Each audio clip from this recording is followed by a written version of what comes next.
Okay, thanks everyone for joining. We'll begin the webinar proper in about a minute, just giving a little bit of time for everyone to log on who's registered. So sit tight. We will begin in about 30 seconds.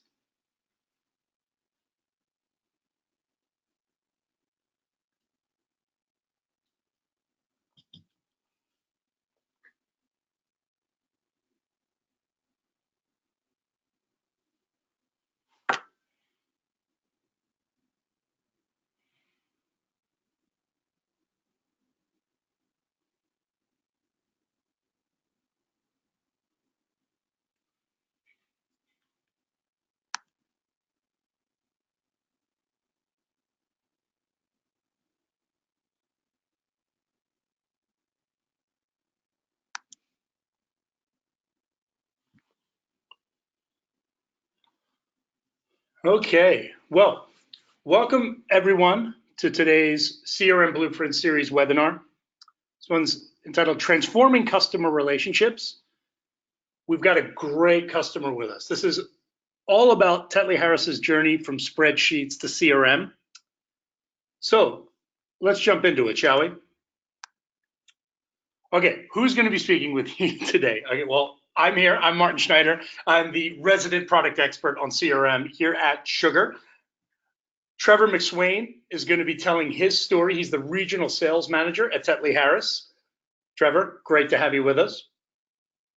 Also, we have Garrett Hogan, who's the vice president of customer experience at BrainCell. BrainCell was the Sugar CRM partner that helped Tetley Harris in their CRM journey. Welcome, everyone. Thanks for joining us. Great to be on the call, Martin. Great. Now, quick agenda, quick level set here. First, we're going to talk about who is BrainCell, our awesome partner in North America. We're going to talk about transforming customer relationships with CRM. Give you a quick overview for those of you who aren't fully versed in the power and the benefits that CRM brings. Then we're going to focus right in on Trevor's story. What's Tetley Harris's journey? Where were they? Where are they going? What are the success that they had? And then we'll answer your questions. So you've got the Q&A box over there. If you have questions at any time, log them in. Now remember, you're all on listen only, so we can't hear you. So if you have a question, put it in, and we will get to it at the Q&A section at the end. So make sure to type it in when inspiration strikes, so you don't forget later. So put it in at any time. Now, want to introduce BrainCell. BrainCell is one of our elite and most awesome partners in North America, doing great things with awesome companies of all shapes and sizes. So Garrett, why don't you tell us a little bit more about BrainCell? Absolutely, Martin. Great to be on the call again. My name is Garrett Hogan, Vice President of Customer Experience here at BrainCell. We're an unbiased partner of SugarCRM, ERP solutions, business intelligence tools, marketing automation software, and also support software. And so most of our day over here is listening to your needs with technology, understanding your business processes, and finding the right fit so you can grow with technology. And so that's basically what we're here to do. Started with SugarCRM as a partner back, I believe, in 2005, 2006. Love to talk about Sugar, love to talk about its capabilities. I find it has the highest user adoption in the marketplace, and I think we'll go back to that a little bit more in the call. Awesome. Well, thanks for that intro. I think that's great context to understand where we're both kind of coming from the kind of manufacturer and the delivery mechanism to ensure success. So great stuff there. Before we go any further, I do want to go through a quick audience poll. It's important for us to kind of gauge what kind of expertise, what kind of experience we have with CRM with the audience. So our first poll, let's kick this off right now, asking, do you currently use CRM software in your organization? Now, for those of you on the audience side, please answer the poll, because if you don't, it doesn't allow you to, it kind of blocks your screen for a while. So it's really important for you to give us an idea of what you're using, whether you're using Sugar, one of our competitors, or nothing right now. Just really trying to gauge the the experience level, the comfort level, and the knowledge level that you guys have. And we'll shape our conversation based on what we learned from the poll. So we'll take about 30 more seconds. Should be pretty simple. Hopefully you guys know if you're using software CRM or not.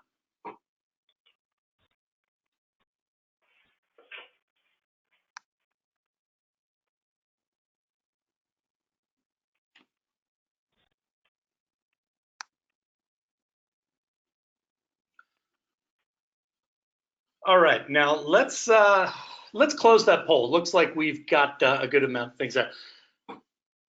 Now, I'll quickly share the results here because I think, like I said, we want to get forward on that. Looks like a lot of you, almost half, about 40% are using Sugar, which is awesome. So you can learn from one of our other customers some of their success paths and things they're doing.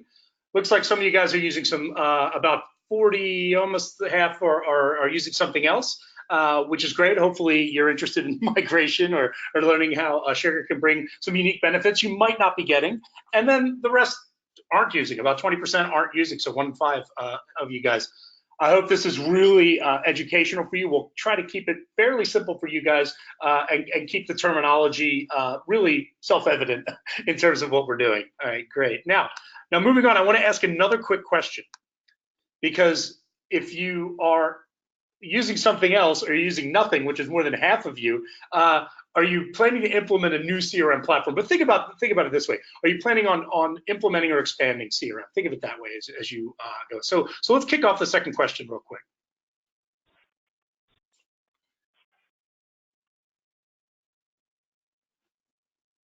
I would assume there's some of you on here that are thinking about your options, or maybe you're happy with what you have and you're just trying to learn some new tips and tricks to make your existing deployment, especially with Sugar, even more effective and to drive more adoption. Like I said, we're going to talk about all that, and that's great stuff.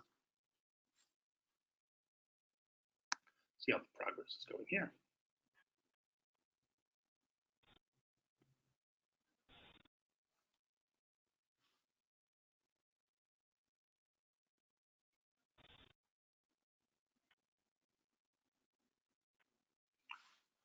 All right, it looks like we have a quorum here. So why don't we go ahead and close that? That's great. Now, looks like about half of you, based on my responses here, are happy with what you have. That's great. Like I said, you're going to learn a lot from the discussion with Trevor and hopefully make what you have even better. But now the other half of you guys, looks like you're either on the fence or definitely exploring options. Now, the great thing is again, you're going to learn hopefully how Sugar and our partner BrainCell can make any deployment successful because of the way, just like Garrett's saying, the way they listen, the way they think about solving business problems. It's not about pushing technology on you. So really interesting stuff. Thank you guys for all that. This has been really great insight on how we can shape this conversation to really give you guys exactly what you need. All right, so let's talk about transforming customer relationships with CRM and why CRM is important, okay? CRM, customer relationship management, customer experience management, you're starting to hear kind of different terminology getting used in the right around now, and kind of new trends, new buzzwords, whatever you want to call it. But it is the largest and fastest growing software market worldwide. By 2025, so in about 5-6 years, it's about a $82 billion market. 91% of companies with more than 10 employees use some form of CRM, whether they built it themselves, whether they're using package or what you call off-the-shelf software or something, right? It might even be a spreadsheets and email approach, but they have what they would call a customer relationship management initiative in place. And why is that, right? It's because as a lot of mega trends are happening right now, the shift to the subscription economy, or what we call the recurring customer economy, the reliance on retention of your customers, on upsell and cross-sell, of the idea of shifting from transactional models to subscription or renewal models, that type of idea, that changes the game. I mean, you can't just go out there, find new customers, sell to them, and that's kind of it. It really is about relationships. The R in CRM is more important than ever, right? And why are people investing in this? Because of the benefits that they can get from a centralized system like a CRM. You get huge return on investment. Nucleus Research said that for every dollar on average spent on CRM technology, you get between $2 and $3 back in benefits. That's a huge return when you think of other technology pieces that kind of do a lot of important things transactionally, but they don't necessarily give money back to you. So how do they do that, right? It's higher customer retention. The more you know your customer, the more you understand customer histories, the customer journey, the easier it is to give them what they need when they need it, or sometimes before they need it, right? Another great way to measure ROI is an improved productivity. We see customers who get 2 to 3 hours, sometimes a whole day back for their salespeople, for example, where instead of doing administrative work, instead of doing data entry, instead of pointing out the work they've done, they're spending more time with customers. They're spending more time with prospects. They're spending more time doing what they do best, which is selling. Salespeople should be out there selling or on the phone selling, not typing into a old legacy application. Because that's the idea, right? You want them working smarter, not harder. And that obviously enables smarter selling. But the great thing is that when you know your customer more, when you have that data in a centralized place, when you're giving them a sales or a support or even a marketing flow experience that's consistent and that's knowledgeable on your part, where we show that you know where they've been, you know what they need, and you're being more of a consultative sale process rather than a, hey, what do you want or what do you need, that kind of thing, and being more reactive and being more proactive, you enhance the customer experience, which again leads to more dollars spent per interaction, more retention, more upsell and cross-sell, which is, again, higher profits, not just higher top line. So great stuff. And then the great thing is greater accessibility to data, which improves all those things above it, right? The idea is centralizing data, making it simple, and pushing what's insightful and important, not just a huge database of fields and data. It's information, it's insights. That's what modern CRM can do for your company, whether you're 10 people, as it said earlier, or 10,000 people. Because 73% of customers say they spent more with the company because of a positive experience. It's PricewaterhouseCoopers survey that they recently did. So again, 3 out of 4 customers out there, prospects, whether it's B2B or B2C, that's the same. Because regardless of what kind of business model you have, if they like you, if they like doing business with you, they're going to come back. Sugar is in the business of building customer relationships that last a lifetime, customers for life. So let's bring this down to an individual level for Tetley Harris's journey from spreadsheets to CRM. Let's talk about where they came from. But first, Trevor, why don't you tell us a bit more about Tetley Harris? I mean, I think a lot of people have probably seen your brands, but maybe it's good to talk a bit more about kind of where you come from a corporate perspective and what you guys are all about. Sure. Well, thanks for having me on, guys. I appreciate everybody taking part. Tetley Harris is essentially, we're part of the Tata Group, which is a huge international corporation, employs more than 3,000 folks.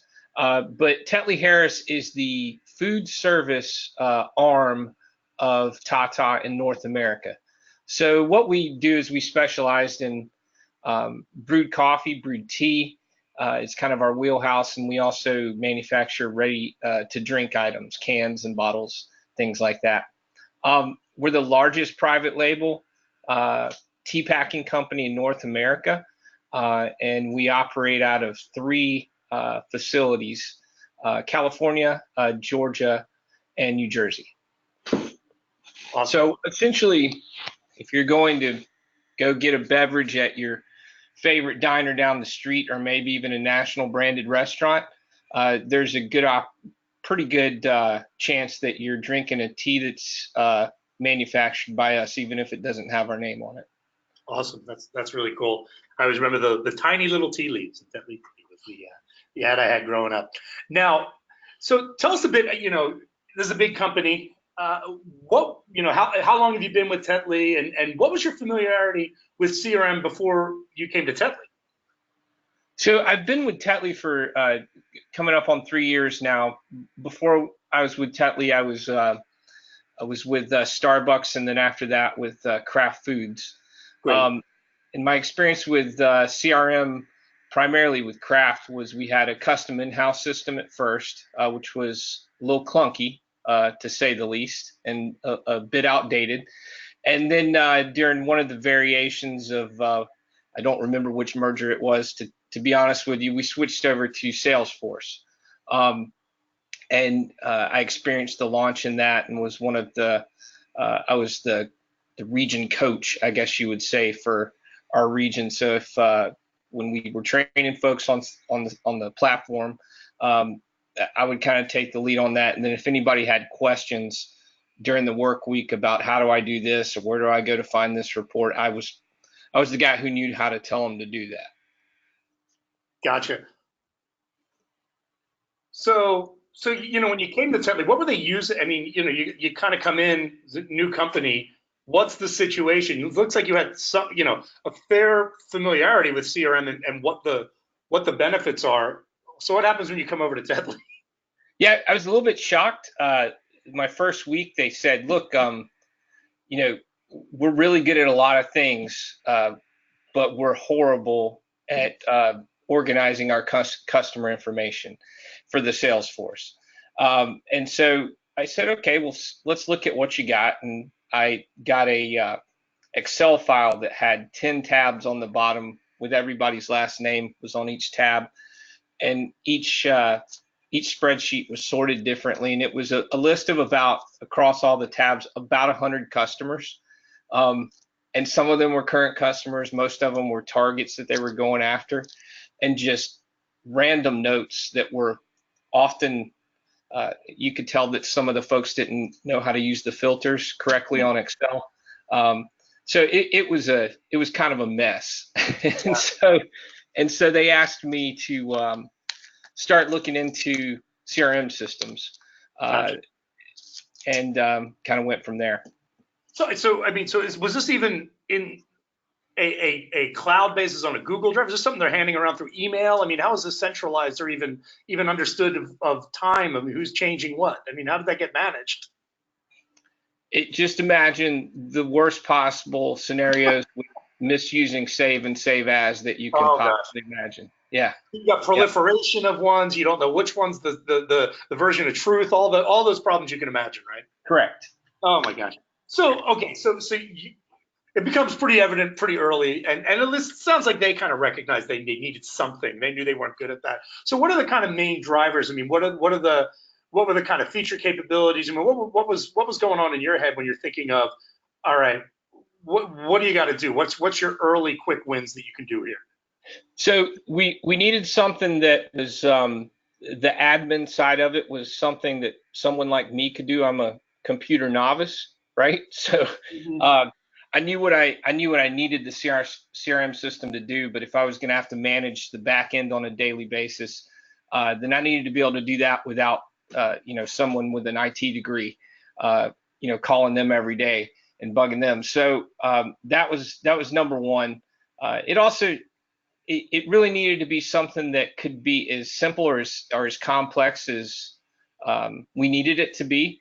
It was very obvious based on the teams. No one had experience with CRM. There was one guy on the team that had used it with a previous company, but most of the team had been here for 10 years plus. So it needed to be something that we could start out really simple, get them into it, convince them that this will work. This will help us retain and gain new customers. And then as we moved along, we could grow into it.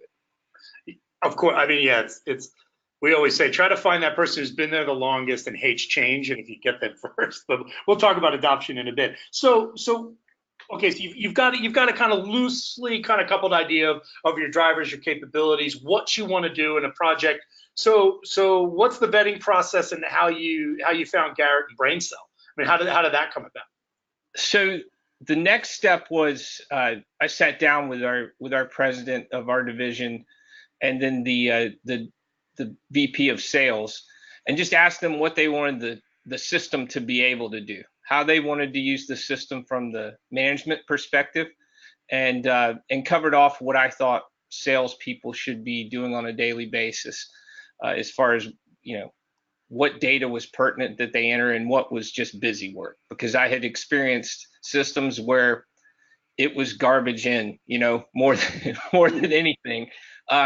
And so we set goals of what, we really want to use it to increase the number of opportunities that we're pursuing, to be able to better track those opportunities, and to have a better customer database that's much more accurate than what we had. And we also wanted to expand that customer database to have a place to house all those target customers that we haven't touched on yet, but we want to. And so after we did that, I basically made a checklist of, here's all the things this CRM system has to be able to do. And some of the items on the list were extremely broad, very top line, and some of them were very detailed. Like, I need something that on this particular entry, I have the option to have a customized drop down, because I knew that if I didn't, the salespeople would type in whatever, and it would make things impossible to search, right? Yep. So we essentially created this list, and we started researching just on the internet, talking to other companies that we do business with, what they use. And of course, most of the standard folks came up. Some of them we eliminated right away. Some of them we pursued. But in a conversation with a company that we're friendly with, somebody recommended Sugar. And so we added Sugar to the list, and we ended up vetting 8 CRM companies based on the criteria we set forth. So the first step every time was a phone call or an email, and then we took it from there, and we kind of went down our criteria list with each company. And if they passed the first step, then we would get to a demo, and they passed that step, we kept going. Sometimes we would actually speak to folks like Garrett, IT folks that could answer more technical questions. And some companies, believe it or not, wouldn't let you get that far until you ponied up some money. So that's essentially how we got to Sugar. And out of the 8 that we evaluated, Sugar was the pretty clear-cut winner that met all of our needs. Great. So Garrett, they get in touch with you. You're talking with them. I mean, how did you, first off, how did that, when you look at their project, was this something you were completely comfortable with, and how do you guys consult with a company that's maybe already using a CRM and maybe looking to make a migration versus someone like Tetley that is kind of new to it, both from let's call it technical chops as well as cultural kind of embracing at this point, so give me a little bit of color on that. Right. So, I mean, and I think the foundation to that is the fact that SugarCRM in the industry is classified as an enterprise class CRM. And so I talk about this quite often. There are a lot of CRMs in the marketplace, but their positionings could be different. They could be considered a light CRM, in which case there's not full-blown configuration capabilities in the back end of the system. And that's okay, right? They still serve their purpose in the world. But if you're looking for flexibility, if you're looking for a CRM that is going to fit your business processes, that you're going to be able to grow with, then you have to look truly to an enterprise class CRM. And then you have to think to yourself, okay, think about some of the key components that Trevor talked about. He's talking about his business processes, right? He's talking about a robust pipeline. He's talking about lead management. I think that when you look at a robust pipeline and you look at lead management capabilities, you also have to look at the fact that what kind of reporting are they looking for? What kind of data analytics? What kind of predictable revenue? Because to Trevor's point, it was, yes, let's manage our current accounts. Let's get an idea of our pipeline, but how are we growing this business, right? So we've got to include reporting and analytics, and I think Sugar handles that really well. So now that we have a better idea of the business processes within the company, now that we have a better idea of what they're looking for in a CRM, then we can go to storyboarding it. And that's really where BrainCell will take the additional step, right? Trevor talks about admin simplicity. He needs to be able to feel like he owns the tool. And of course, the Sugar admin portal gives him full capabilities to continue to make customizations and changes, add fields, drop downs, set up security restrictions. And he can do that without these unexpected costs that nobody was predicting year 2, year 3, year 4, because he doesn't have to call us about it. He can do it himself. And then you've got this final component that you have to take very seriously. And there's probably 150 different white papers out there about this, and it's about your CRM project failing. what is a key component to a CRM project failing? User adoption. Yep. I mean, in my opinion, SugarCRM has the highest user adoption in the marketplace because it keeps it very simple for the end users. And in this case, that had to be a major focal point of our conversations because they're not coming from another CRM.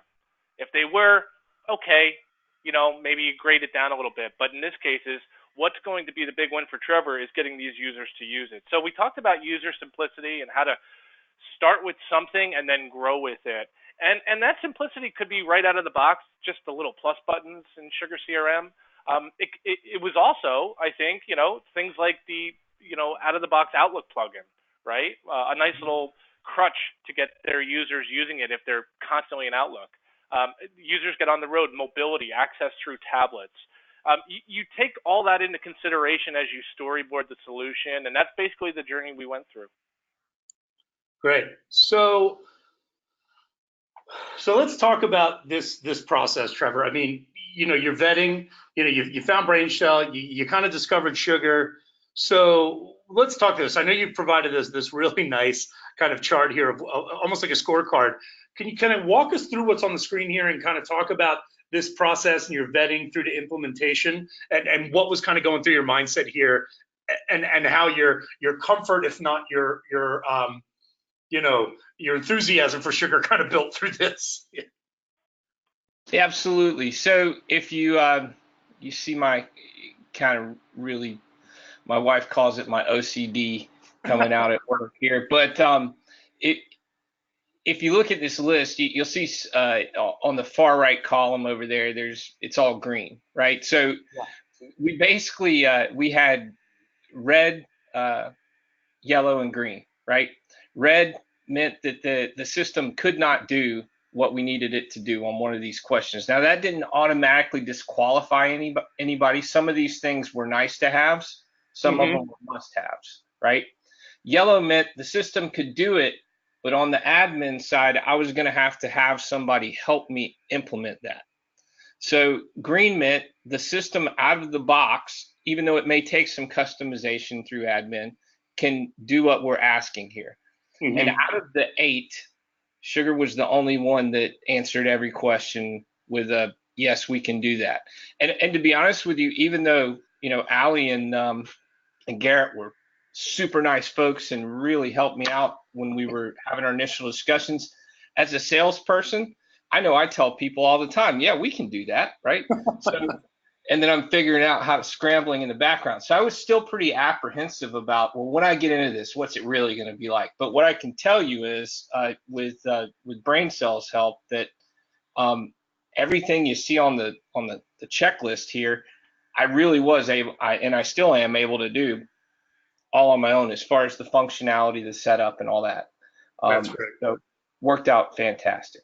That's great. And you don't mind any of our audience here taking a screenshot of that and no, as a guide for requirements for either initial phase or maybe a phase 2 or a migration, because I think you cover a lot of boxes here that a lot of people don't think about, but it's it seems pretty basic, some of this stuff, but it's all really important, and not everybody does this well, right? So it's great to see that you guys were thinking about this coming from nothing and building this out as a kind of a phase 1 of what's important to you in terms of your basics.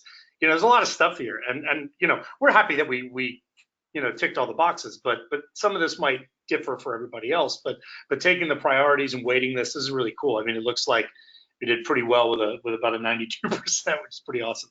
So that's really cool. So now, had you done this before? Was this something, maybe a craft that you had done? I mean, how are you able to put this together? Was this just thinking about the business at Tetley, or did you kind of take this as almost a template from craft? No, this is 100% original. It's copyrighted too. But so this is based off of our internal conversations at Tetley, what we wanted the system to do, and then what I actually did was on a piece of paper, I drew out the system. After seeing the demo and everything, I said, here's the modules I want. Here's how I want them to interface. Here's how I'm going to train people to go in and enter information. And then we built this list. I said, okay, well, can it do all of these things? And some of these things came from that initial, here's how we want the system set up, via the internal conversations at Tetley. Some of these things were the kind of,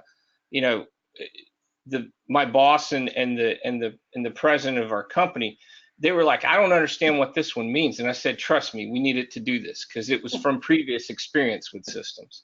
Okay. Yeah, but the one thing I would point out is the evaluation selection process. My number one job in our company is sales. This was like a ridiculously huge side project for me. So if I was full time doing this, or even could devote half my time, it probably would have been about a month, maybe 6 weeks. But it took me 4 months just because it was being done in airports and in Ubers and things like that. Gotcha.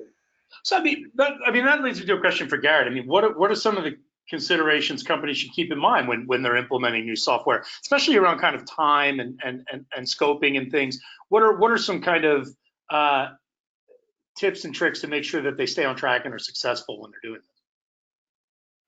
More of the front end loading, if you will, out of the gate. I think Trevor and I, we went through a process to say, listen, we're about to go on this road. We're about to walk down the street. But if we do all this work now, when we get to the end of the street, we're going to know exactly what we expected when we started.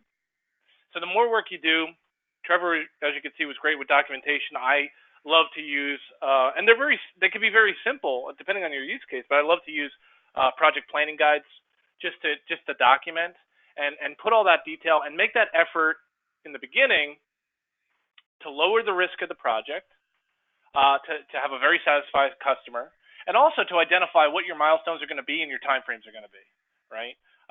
So it's just front loading. It's just doing the work now before the commitment is made. That's great. Another thing I add is, usually scope creep. You go further down the line, if you say, oh, well, why can it do this? Or we want to do this and that, say, maybe in a phase 2 or maybe phase 3, but let's stay on point, get the benefits out of that and stay the course for our initial deployment, because we don't want to push this further. We don't want to overload people. We'll be successful, which brings me to the kind of other point around adoption. I mean, what did you guys do specifically, Trevor, around user adoption? What was your approach? Because, you got a spreadsheet team. You got people that have been there 10 years and they say, this is how it's been done every day I've been here. Why should I change? So what was your approach here? What worked, what didn't, that kind of stuff? Yeah, so we kept it simple. We did obviously initial training with the team. We had an extremely simplified version of what we currently use now as far as the setup. I had to take folks through, here's how you get to it. Here's how you load information in. One of the key features that we had with Sugar was making fields mandatory, right? So that took care of some of the process. But one of the mistakes that we made right from the get-go was that we didn't immediately integrate with Outlook.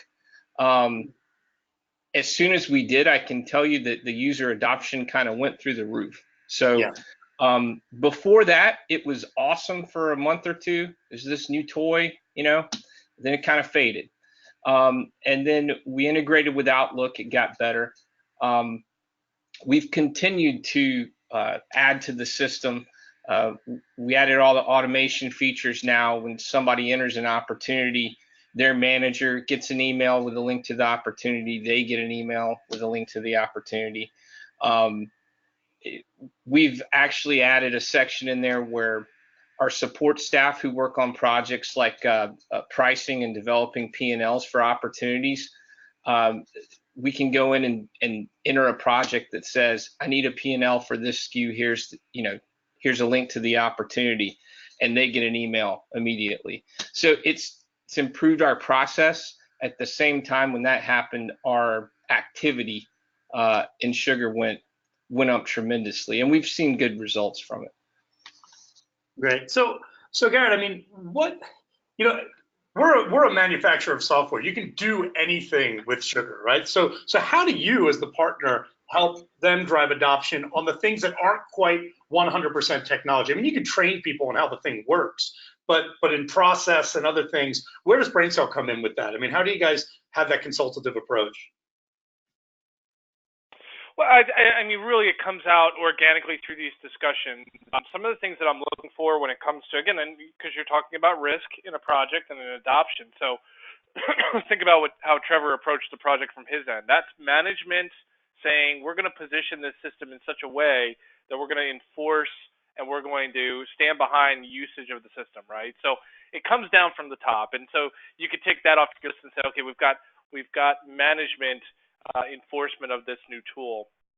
And then, of course, think about the advanced automation that Trevor implemented, right? That little additional ease that is going to help the user, and it's going to make the user want to use the system, right? If I can automate the redundancy in the product and save that user time, then they're going to want to use that product. So use advanced automation, Sugar BPM, whatever you call it, to make your users' life easier, and you'll see that adoption come along. And again, not having a CRM, just knowing from past experience, that Outlook plugin that SugarCRM has, well, it's fantastic, and it's a really nice crutch. It displays the contact and company and opportunity data right there in the Outlook window. So for somebody who's just living in their Outlook and not used to using a CRM, or even has never been introduced to the concepts of what CRM is there to do, that Outlook plugin is a great crutch to get them started. So there's lots of other things I'm sure I'm missing on the call today, but those are some of the things that come straight to mind. That's awesome. That's great stuff. Okay, so, just to go through some things, you talked about, it's new toy, start simple, you integrate with Outlook. That was a big thing. But you talk about a continuing, ongoing effort. Do you do spot training? How often, Trevor, do you guys do training? I mean, how was training approached? So as a team, as an entire Salesforce team, we get together twice a year. When we first implemented it, we would take like half a day and make sure that everybody was up to speed on the system. We also, one thing we started doing at our company meetings is when we were updating upper management about opportunities and forecasts and trying to help them build their fiscal year budgets. Just this year, we started utilizing all the reports from Sugar and doing it live. So instead of having a PowerPoint presentation, we throw Sugar up on the wall in the conference room, and we go through all the market leads and show them what we've got working, and we're able to speak to each opportunity and go through and show them, down to even what SKUs we're talking about. So we're constantly making the system more robust and adding to it, and eventually the idea is that it handles everything from our marketing to our pipeline to our customer database, all the way to our taking that forecast and sending it by SKU to production. So we've got a map of what we want to do, and now we're just building it a little bit more as we go each quarter. So, and just doing that, the team's engagement continues to increase to where it's a tool that people, instead of sitting down once a week and trying to cram everything in, right? They're utilizing it on a daily basis now, which was the goal from the get-go. That's great. That's great. So you all do the evaluation, you go through the implementation, you get people using the system. So let's talk about the results. Why don't you walk us through some of these results?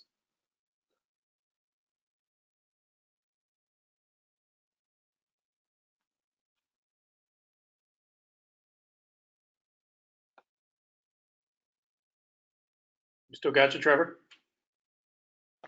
Yep. Sorry. Here we go. No. So we had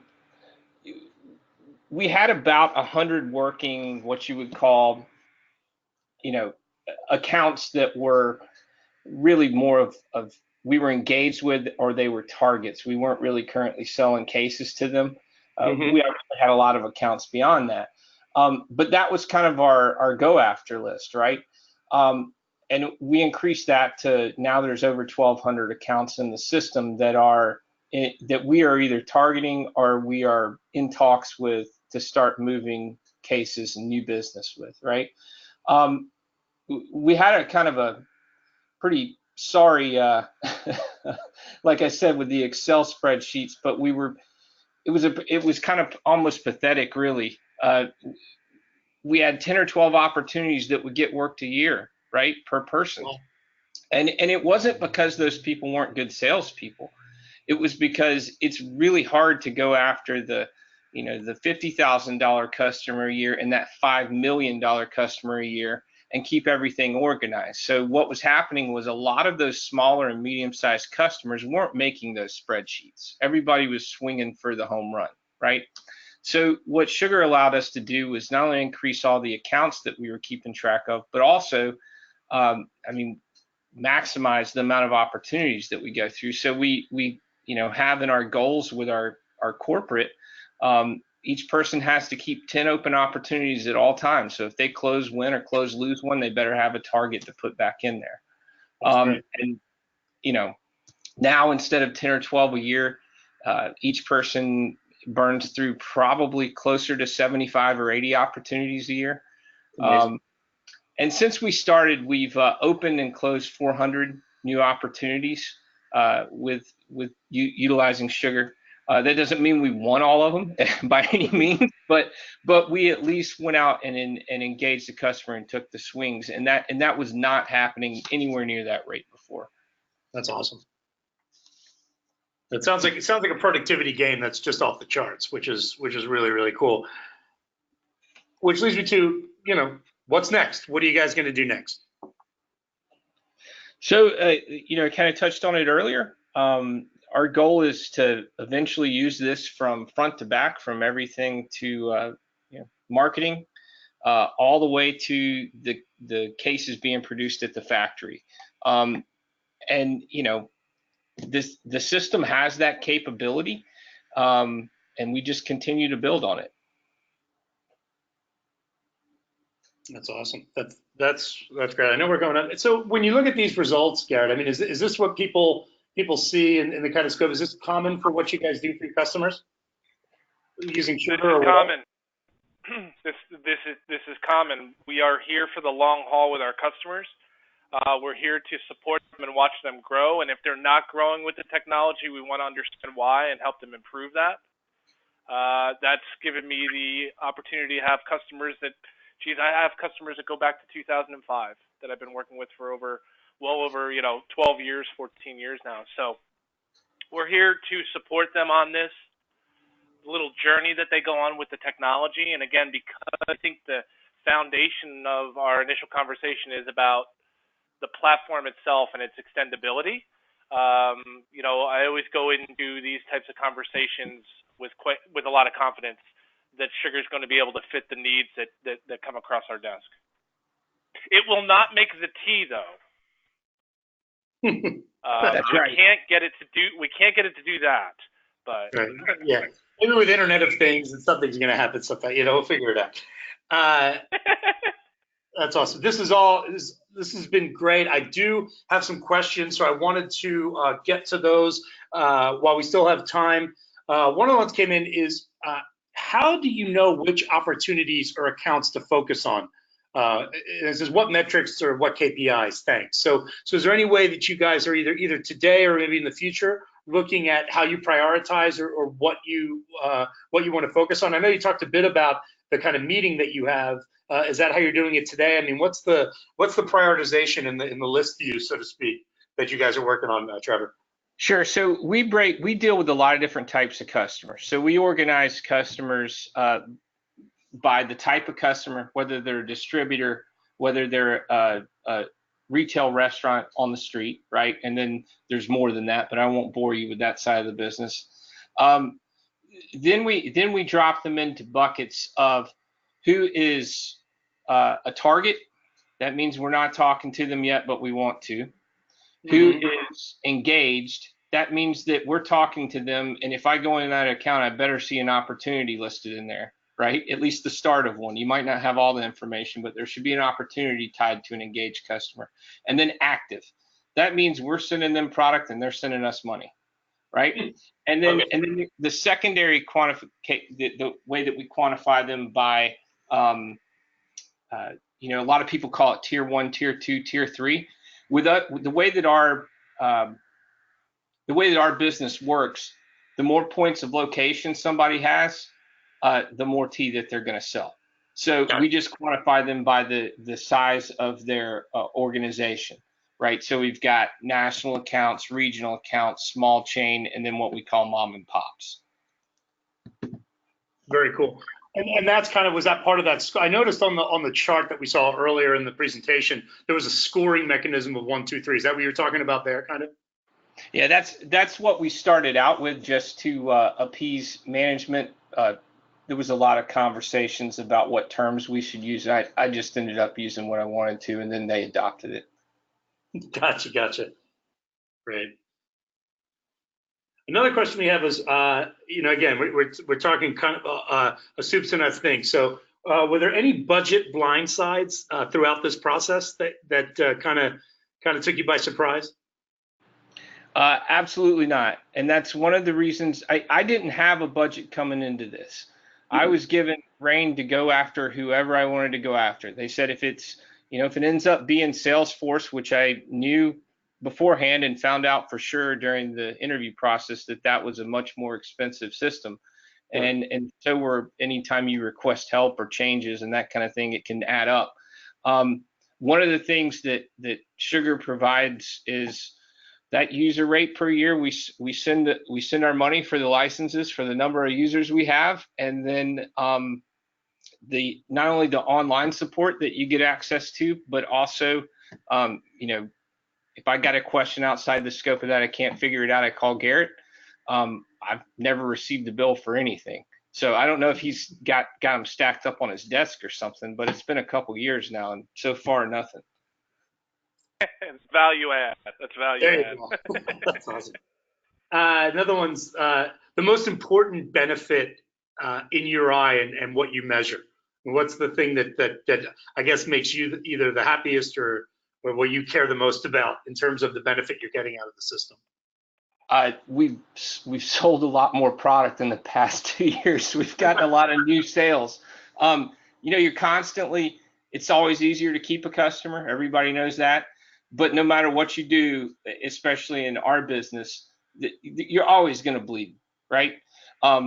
We're able to better track where we're bleeding. We're able to better flag at-risk business that we know is coming up for a price proposal or something like that. And then most importantly, we've been able to add new business at a much higher rate than we were doing before. So, I mean, that ultimately that's the end goal, right? All the rest of it is just tools to get to there. Gotcha. Do you focus, kind of a follow-up, the same person who asked the first question I asked, talking about those buckets, is there a prioritization of the 1, 2, 3? I mean, which ones do you guys focus on, and which ones are you able to manage through? I mean, I know you manage them all through Sugar, but how do you focus within those buckets? Right. So it's a good question, and it's a little bit complicated. Basically, each salesperson has an overall number, right? If they can go hit that number by selling a bunch of $10,000 account, more power to them. And to be honest with you, for us, that's a more diverse and safe business. We need smaller account, a group of smaller accounts, right? You don't want all your eggs in one basket. Mm-hmm. The golden geese, so to speak, for us in our industry are super obvious. So the classification of the size, national chain, regional chain, small chain, that's kind of how we identify.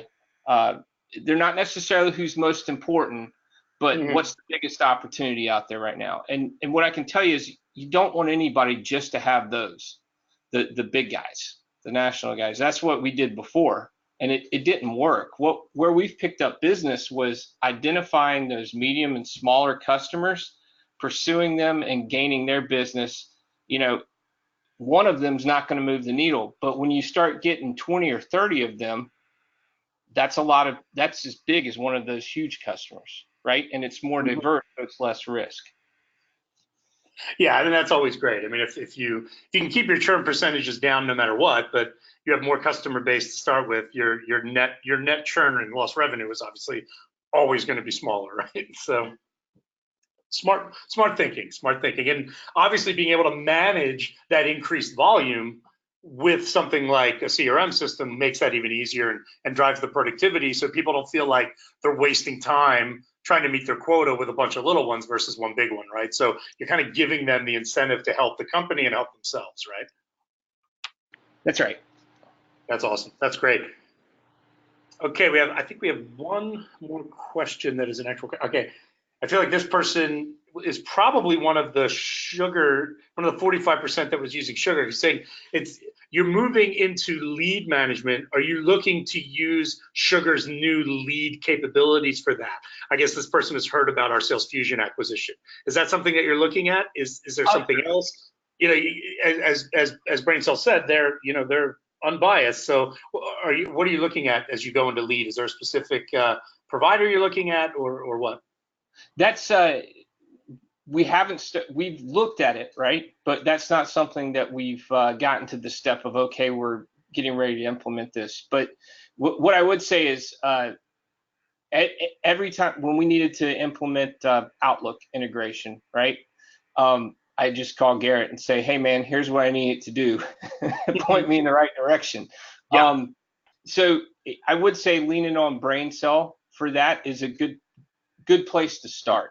And when we get to that point that we're seriously looking at implementing it, that's exactly who I'll contact. That's great. Well, Garrett, you know as well as anyone, we've got some really cool new marketing stuff. So if and when that comes up, no pressure.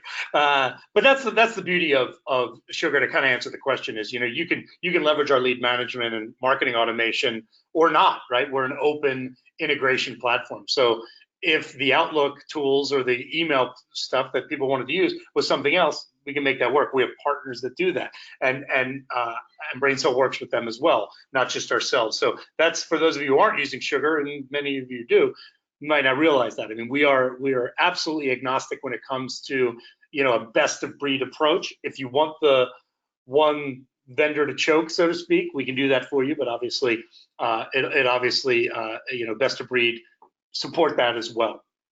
Okay, we don't have any more questions, so we are going to close this out in a bit. But what I did want to do is give Garrett a moment, a value assessment for your CRM. So Garrett, why don't you talk about what you guys are offering here as a value add here, and before we close out.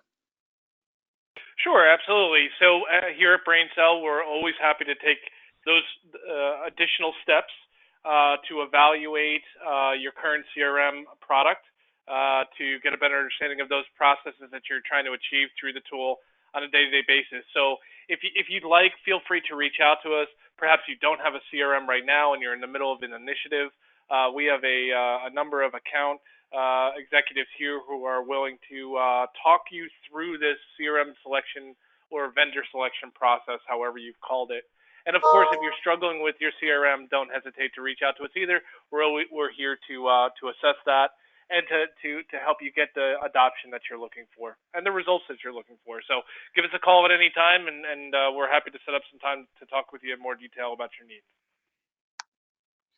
Great. Well, Garrett, Trevor, awesome conversation. Trevor, thanks for telling your story. Like you said, it's just one of thousands and thousands of companies that we've helped, really in a similar way. Go from spreadsheets, emails, to a full, really functional system that really changes the face of the organization for good, right? Drives productivity, drives sales, drives leads, all that kind of stuff. Increases conversion percentages. All great stuff. That's what we do every day. Braincell helps us do that for our customers. We're transforming customer relationships all the time for our customers with their customers. So everyone who joined, thank you. We'll make a replay of this available in the next day or two. Thank you for all your great questions.